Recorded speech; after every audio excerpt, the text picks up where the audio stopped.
Across the vast stretches of America's highways, countless trucks ferry goods from one state to another, driving the very heartbeat of the economy. But have you ever wondered how these vehicles are regulated and identified? In this Customs Consulting Do-It-Yourself video, I'll cover everything related to USDOT and motor carrier numbers. I'll explain what they are, who's required to get them, the history behind them, and what doors are open to you once you register for them. So whether you're a highway carrier or an owner-operator, by the end of this video you'll have a clear understanding of what these numbers are, why they're crucial, and how to obtain them if you're stepping into the world of long-haul transport. So buckle up and let's embark on this journey to understand the importance of USDOTs and MC numbers. The U.S. Department of Transportation, USDOT for short, was established by an act of Congress on October 15, 1966, and operations began on April 1, 1967. The DOT oversees various modes of transportation and has multiple administrations under its umbrella, such as the Federal Motor Carrier Safety Administration, FMCSA for short. The USDOT number serves as a unique identifier for entities that engage in interstate and in some cases intrastate commerce. Its primary purpose is to track companies' compliance with federal regulations related to safety, inspections, audits, and crash investigations. The motor carrier number, on the other hand, or MC number for short, sometimes referred to as an operating authority, is overseen by the FMCSA, which falls under the USDOT. The FMCSA was established as a standalone administration within the DOT on January 1, 2000, as part of the Motor Carrier Safety Improvement Act of 1999. The MC number is used to identify carriers that transport regulated commodities across state lines for compensation. Having an MC number indicates that the carrier has the proper authority to operate and also that they meet the requisite levels of insurance coverage.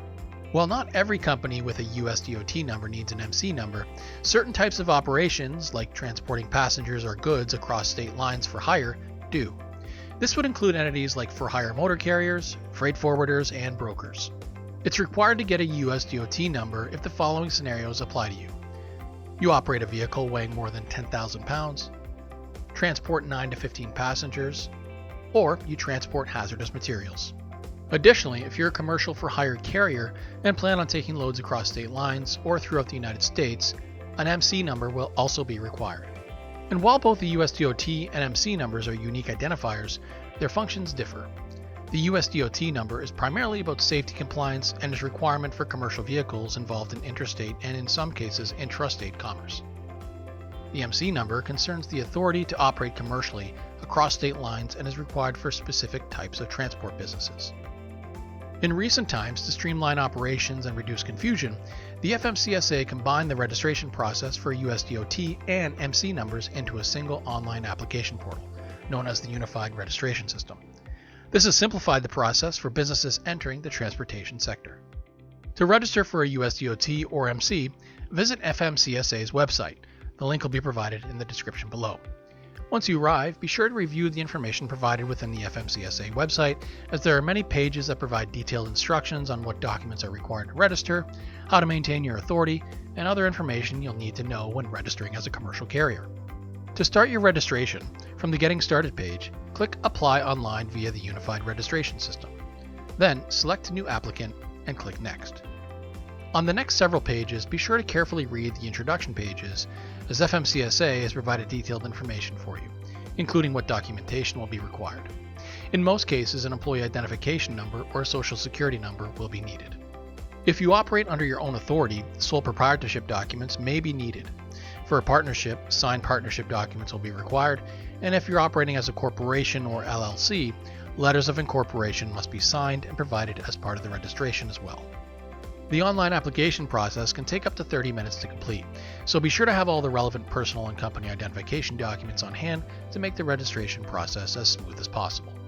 To complete the registration, a fee of $300 for small owner-operators, for example, will be needed, so be sure to have your credit card handy to pay the fee and finalize your registration. After your application has been submitted, it typically takes about 10 business days to receive your approval letter with your authority, which you'll receive via email or by mail, depending on the communication method selected. To maintain your authority, you'll be required to renew your USDOT and MC number every 2 years, which can be done easily through the FMCSA portal. Also, be sure to review the responsibilities as an operating motor carrier, and a link to this will be provided in the description below. Highway carriers and owner-operators with a USDOT and motor carrier authority can reap the benefits of expanding their operation across the border, and can register for a standard carrier alpha code and more. It's important to note that this video only provides basic information when registering for a USDOT and MC number and is not official guidance, so it's always recommended to reach out to the FMCSA, transportation lawyers, or consultants when applying for a USDOT or MC number. To learn more about your next steps and what doors have been open to you after getting your USDOT and MC number, click the link at the top of the video now or in the description below to learn how to get your standard carrier alpha code and start taking your business to the next level. Happy trucking! Hi, I hope you enjoyed this video and found it helpful. If you'd like to watch more videos like this, check out these videos here or subscribe below. If you're not already signed up to Border Connect, you can sign up today for a free 45-day trial using special promo code EASY45. Thanks for watching.